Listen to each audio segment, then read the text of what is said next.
샬롬, 주님의 이름으로 여러분과 문안을 나눕니다. 오늘 말씀 본문을 먼저 봉독해 올리겠습니다.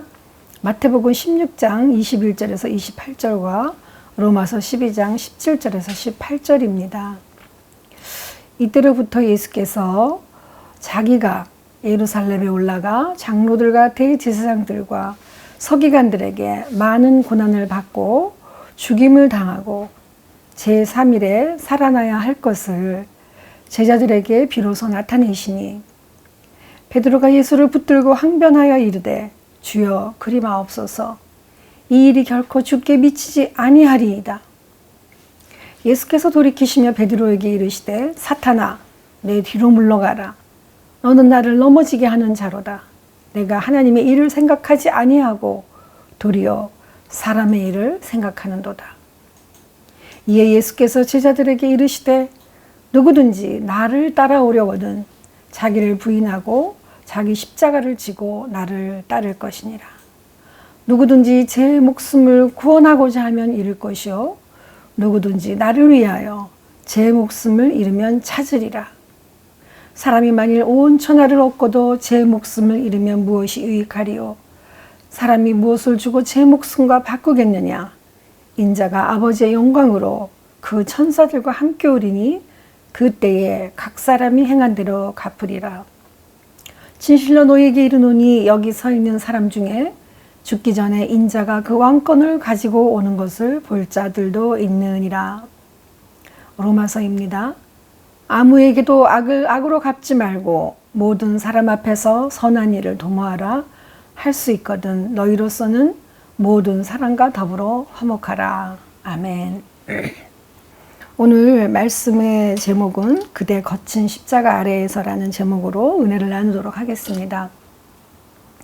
그 용연항이라는 고래의 장내에서 생긴 분비물이 있습니다. 이것은 마치 사향과 흡사한 향기를 뿜어내어 옛부터 진귀한 향료와 약재로 쓰여왔다고 합니다.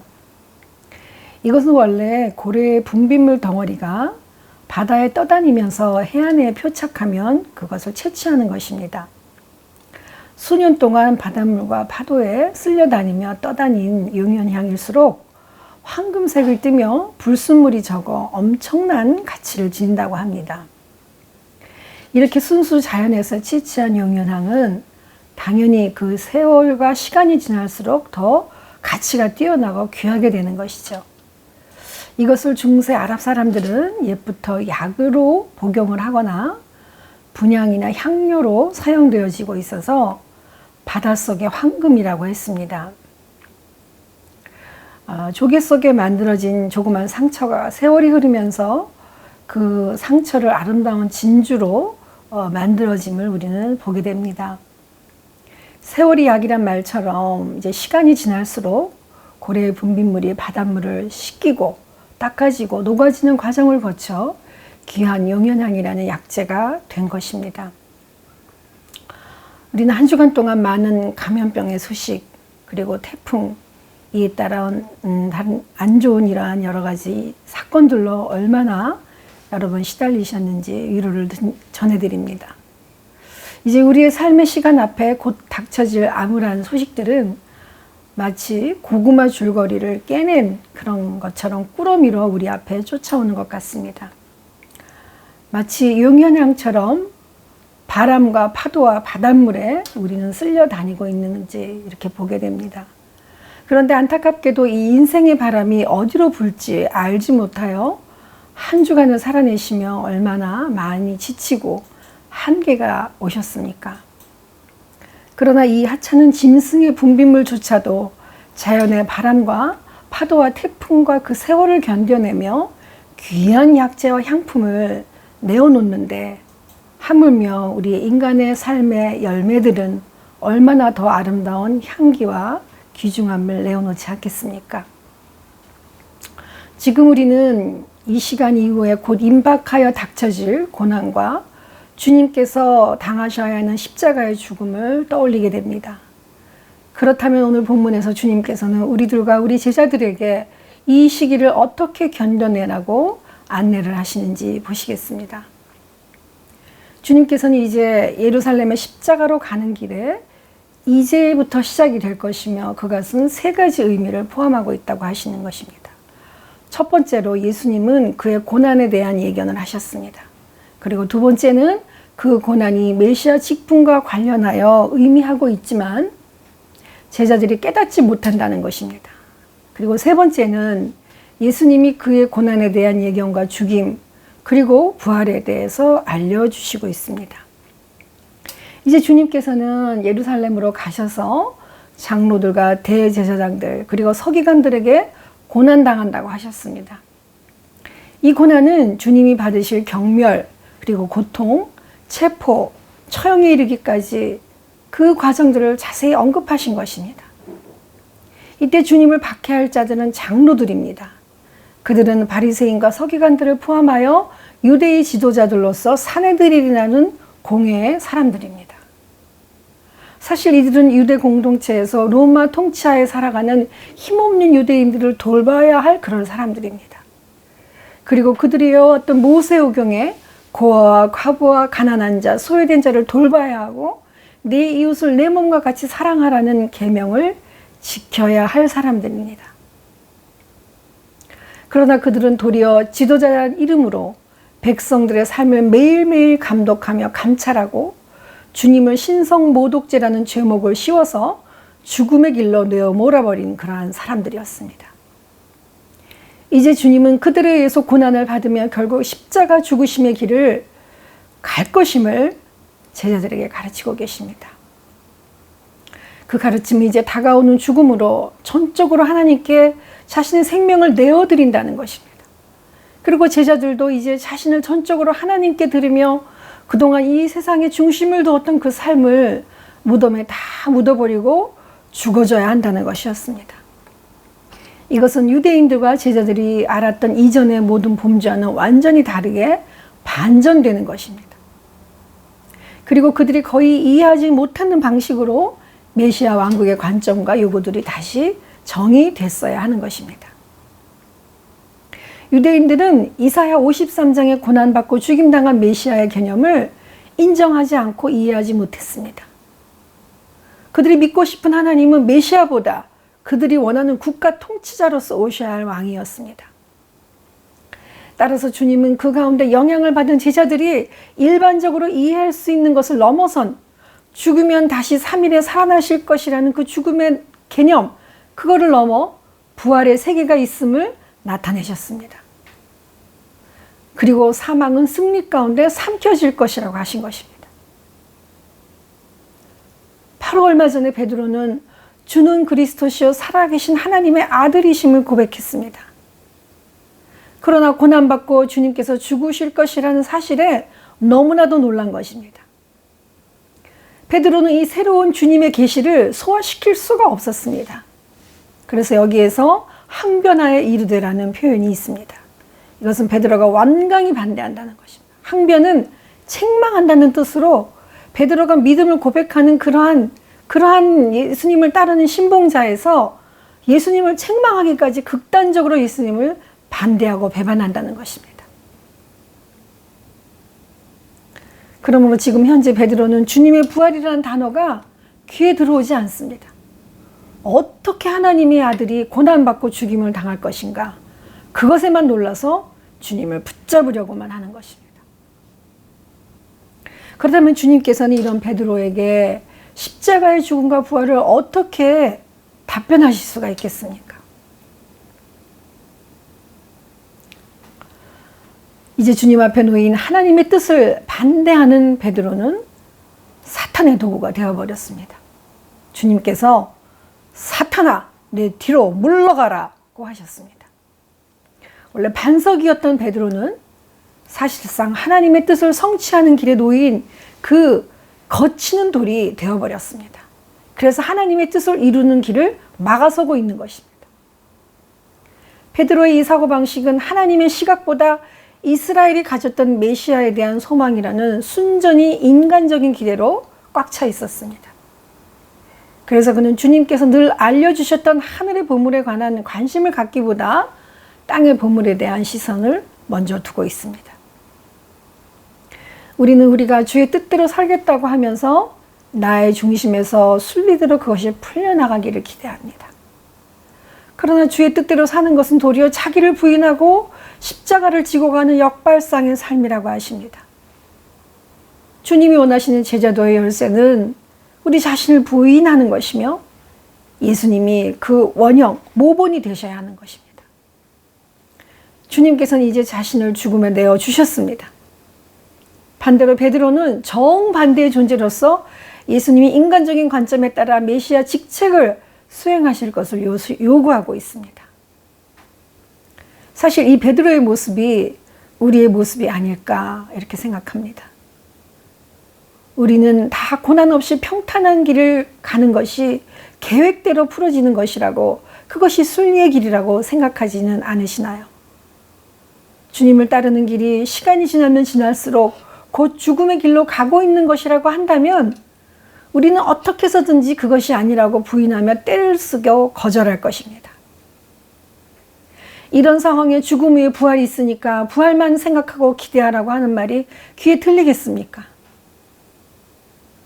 죽음의 선고를 받은 이들은 그들이 겪는 과정이 5가지입니다. 부정과 분노와 협상과 우울과 수용의 과정을 거칩니다. 죽음이란 용어 앞에서 이 단계를 거치지 않고 즉시 부활을 기대하는 사람은 없습니다. 그러나 주님은 이제 반전을 선포하십니다. 누구든지 목숨을 구원하고자 하면 잃을 것이요, 누구든지 나를 위하여 목숨을 잃으면 반드시 찾을 것이라는 것입니다. 이제 주님께서는 다시 한번 자기 부인의 의미를 강조하고 계심을 나타내고 있습니다. 여기서 중요한 것은 우리 자신의 삶의 우선순위입니다. 그리고 종말론적인 상황 앞에 땅 위 일들에 대한 것과 영생을 대조한 그 설명을 이제 보여주고 계십니다. 구원하다와 일타 사이에 땅의 재산을 간직하지만 실제 영원한 삶의 파괴는 이루어지고 있다는 것입니다. 즉 얻는 것과 잃는 것 사이의 대조는 점점 더 그 갭이 커짐으로 말미암아 절정에 이르는데 왕국의 가치가 점점 떨어지기 때문에 이 세상에서 하는 삶을 더 얻으면 얻을수록 다른 편에서는 더 많이 잃을 것이 많다는 것을 말씀하고 계시는 것입니다. 즉 우리의 목숨을 구원하고자 하면 잃을 것이요, 주님을 위하여 제 목숨을 잃으면 찾을 것이라는 것입니다. 요즘 우리 주변에 교인들이 자신이 교회가 다닌다는 것을 알리기 꺼린다는 사람들의 소리가 종종 들립니다. 여기서 우리가 생각해야 될 것은, 생각을 한번 해봐야 될 것은, 다른 사람들이 나를 바이러스 전파에 위험성이 있는 사람으로 취급할 것 같아서 나를 위한 방어수단으로 나타내는 반응이라고 볼 수도 있습니다. 한번 뒤돌아보면 지금까지 내가 믿음의 사람으로 살아왔다고 하는 그 표징이 지금까지 우리에게는 아마도 나만 괜찮으면 되잖아 하는 수준이 아니었나 생각을 해봅니다. 아니 나 하나만 괜찮으면 되겠지 라는 마음으로 신앙생활도 나를 위한 개인적인 영성 수준, 그래서 이웃을 위한 중보기도나 사회를 위한 공적인 사랑에 대한 실천과 기도는 입술로만 외우치지 않았나 돌이켜보게 됩니다. 그래서 지금 어떻게 보면 외부에서 기독교인을 질타하는 것보다 내부의 힘이 점점 와야 되는 것 같아서 가슴이 정말 먹먹합니다. 비교해보면 초기 그리스도인들의 나라에 전염병이 돌았던 2, 3세기에는 심각한 질병들이 마을을 덮쳤습니다. 그러자 부자들은 산으로 피신을 했다고 합니다. 왜냐하면 저지대의 공기 중에 병균과 악취가 문제가 될 때가 있었기 때문입니다.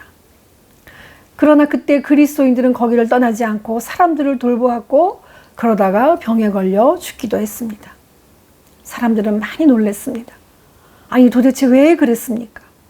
그러자 기독교인들은 우리는 예수님을 따르기 때문에 그분이 우리를 구하려고 자기 목숨을 내려놓으셨기에 우리도 그렇게 합니다 라고 대답했습니다. 그 전까지 아무도 그렇게 할 엄두를 내지 못했습니다. 그러기에 당연히 복음은 퍼져나갔습니다. 로마가 그리스도인들을 아무리 박해하고 없애려고 해도 온갖 애를 써도 소용이 없었다고 합니다. 주님을 따라가는 삶은 우리가 살아가는 그 자리에서는 어렵지만 자기 십자가를 지고 십자가의 삶으로 살아가라고 이렇게 말씀하십니다. 그렇다면 우리 주님께서 지금 이 시대, 우리가 살아가는 이 시대의 삶을 어떻게 살아내라고 말씀하시는지요? 우리는 정말 어려운 시대를 살아가고 있습니다. 그리고 우리가 이 시대를 살아가고 있는 이 자체가 주님의 십자가의 삶을 따르는 것입니다. 그리고 우리가 베드로의 십자가 부인하는 삶을 따르지 않는 것은 우리가 주님의 그 십자가의 은혜를 알고 있기 때문입니다. 우리가 주님의 그 감당할 수 없는 그 사랑과 은혜가 우리를 꽉 붙들고 있기에 우리의 가는 길이 고난의 길이고 십자가의 길이고 나를 포기하는 길이라 할지라도 내가 그분의 힘을, 사랑의 힘을 입어 이 길을 걸어갈 수가 있는 것입니다. 그러므로 이 사랑받은 내가 십자가의 길을 간다는 것은 내가 사랑받은 존재로서만 사는 것이 아니라 타자를 향하여 타자를 사랑하고 섬기는 것입니다. 주님께서는 이제 아버지의 영광으로 천사들과 함께 와서 각 사람이 행한 대로 갚아주신다고 하셨습니다. 그렇다면 오늘날 우리에게 나의 사랑과 그리스도의 십자가의 길을 증명해내는, 그리고 그리스도의 십자가의 사랑을 드러내는 일에 사용되어지는 것들은 무엇이겠습니까? 지난 2월 감염병 초기에 일어났던 그 인터넷에 마르틴 루터의 글들이 회자되곤 했습니다. 1520년부터 1530년대 루터가 살았던 비텐베르그를 비롯한 여러 독일 각지에서 다양한 전염병을 만난 루터는 이런 글을 보냈습니다. 하나님이 허락하셔서 원수가 독과 치명적인 똥을 보냈으나 나는 하나님께 자비를 베푸셔서 우리를 간절히 보호해 달라고 기도할 것이다. 그 다음에는 소독하여 공기를 정화하고 약을 먹고 나를 보호하고 내 부주의로 나를 통해 다른 사람들이 감염되어 목숨을 잃는 일이 없도록 꼭 가야 할 곳이 아닌 장소와 사람들을 피할 것이다. 적어도 나는 하나님이 명령하신 일을 완수했으니 나의 죽음이나 다른 사람들의 죽음에 나는 책임이 없다. 하지만 이웃에게 내가 필요하다면 어떤 사람이나 장소도 피하지 않고 그를 찾아가 도울 것이다. 루터의 영성 상담 편지 중에 올렸습니다. 이제 우리가 이 감염병이 창궐한 이때에 타자를 향한 사랑을 어떻게 이제 표현할 수 있겠습니까? 그리스도의 정상적인 행동은 도망치는 것이 아니라 이 자리를 지키고 도와내는 것입니다. 하지만 바이러스의 작용에 의해서 상황은 더 나빠지고 있어 우리도 모르는 사이에 병균을 보유하고 옮길 수도 있습니다. 그러나 그분의 부르심의 자리에서 순종하며 헌신하고 섬기는 것이 자칫 영웅적인 심리로 드러나서는 더욱더 안 될 것이라는 것입니다. 애통하는 마음으로 이 시대 속에 고통받고 있는 모든 자들과 마음을 같이 하고 손을 붙잡고 대화할 수는 없어도 공감의 마음으로 같이 가야 하는 것입니다. 이 시간이 주님의 따뜻한 십자가 사랑 안에서 멈춰라, 그리고 성찰하라, 그리고 돌이키라를 묵상하며 주 앞에 서야 할 것입니다. 이제 우리나라의 위기 때마다 교회가 기도하며 세워져 왔던 기억은 과거 일로 멀어지는 것 같습니다. 부르짖고 간구했던 기도회가 불안과 고통의 발원지로 되어버린 이 시대 앞에서 주님의 십자가의 고난을 다시 한번 뒤돌아보지 않을 수가 없습니다. 모든 일상을 멈추고 우리는 자신을 성찰하며 돌이킵니다. 하나님의 나라는 나의 유익을 구하지 않고 악에게 지지 말고 선으로 악을 이기라는 것이라고 하십니다. 아무에게도 악을 악으로 갚지 말고 모든 사람 앞에서 선한 일을 도모하고 서로 화목하라고 하십니다. 그래서 저는 이제 이렇게 마지막으로 이렇게 살아가려고 고백합니다. 춤추라. 아무도 바라보지 않은 것처럼. 사랑하라. 한 번도 상처받지 않은 것처럼. 그리고 노래하라. 아무도 듣고 있지 않는 것처럼. 일하라. 돈이 필요하지 않은 것처럼. 살라. 오늘이 마지막 날인 것처럼. 기도하시겠습니다.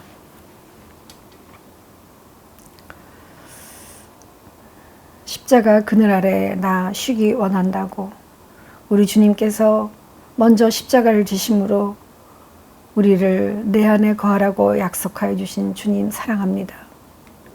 주님, 오늘은 어쩌면 이렇게도 주님의 십자가가 주님의 귀하신 사랑이 이렇게도 그리운지요. 주님, 우리를 불쌍히 여겨주시고 긍휼히 여겨주심을 감사합니다. 하나님, 이렇게라도 주님의 말씀 묵상하며 찬양하며 주님을 더욱더 가까이 만날 수 있게 하시니 감사합니다. 하나님, 우리를 불쌍히 여겨주시고 주님, 이 부족한 죄인들을 용서하시고 십자가의 고난을 통하여 온 인류를 구원해내시기 위하여 지금도 십자가에 못 박힌 손으로 우리를 쓸어 만지시며 고통받으신 주님을 기억하게 하시니 감사합니다. 하나님의 사랑과 하나님의 눈동자가 가지 않은 곳이 없는 것처럼 주님의 그 보혈의 피가 온 세상에 흘러 모두가 주님의 말씀 안에 들어와 구원의 반열에 들어서는 자가 되게 하여 주시옵소서. 감히 들어설 수 없는 흉악한 이 죄인들을 오직 주님의 보혈로 용서하심을 믿습니다. 주님 불쌍히 여기시고 아버지 속히 이 어려움에서 나올 수 있도록 주님 건져주시고 도와주시옵소서. 하나님, 지금도 이 땅 위에 정말로 감염병과 싸우는 많은 환자들과 또 이 앞장서서 그 환우들을 고치고자 하는 많은 의료진들, 또 아버지 하나님, 이 시간들을 견뎌내며 같이 함께하고자 하는 수많은 선한 주의 백성들을 주님 기억하여 주시옵소서. 하나님 위로하여 주시고 하나님 더 잘 견뎌낼 수 있도록 이 인류가 뿌린 이 바이러스의 고통 속에서 이겨낼 수 있도록 주님 견뎌낼 수 있도록 더 앞에 든든히 설 수 있도록 성령의 두루마기로 입혀주시고 주님께서 보호하시고 쾌유하게 도와주시옵소서. 주님께서 능력의 손을 펼치실 줄 믿사오니 주님 도와주시기를 간절히 기도하며 우리 주 예수 그리스도 이름으로 기도드리옵나이다. 아멘.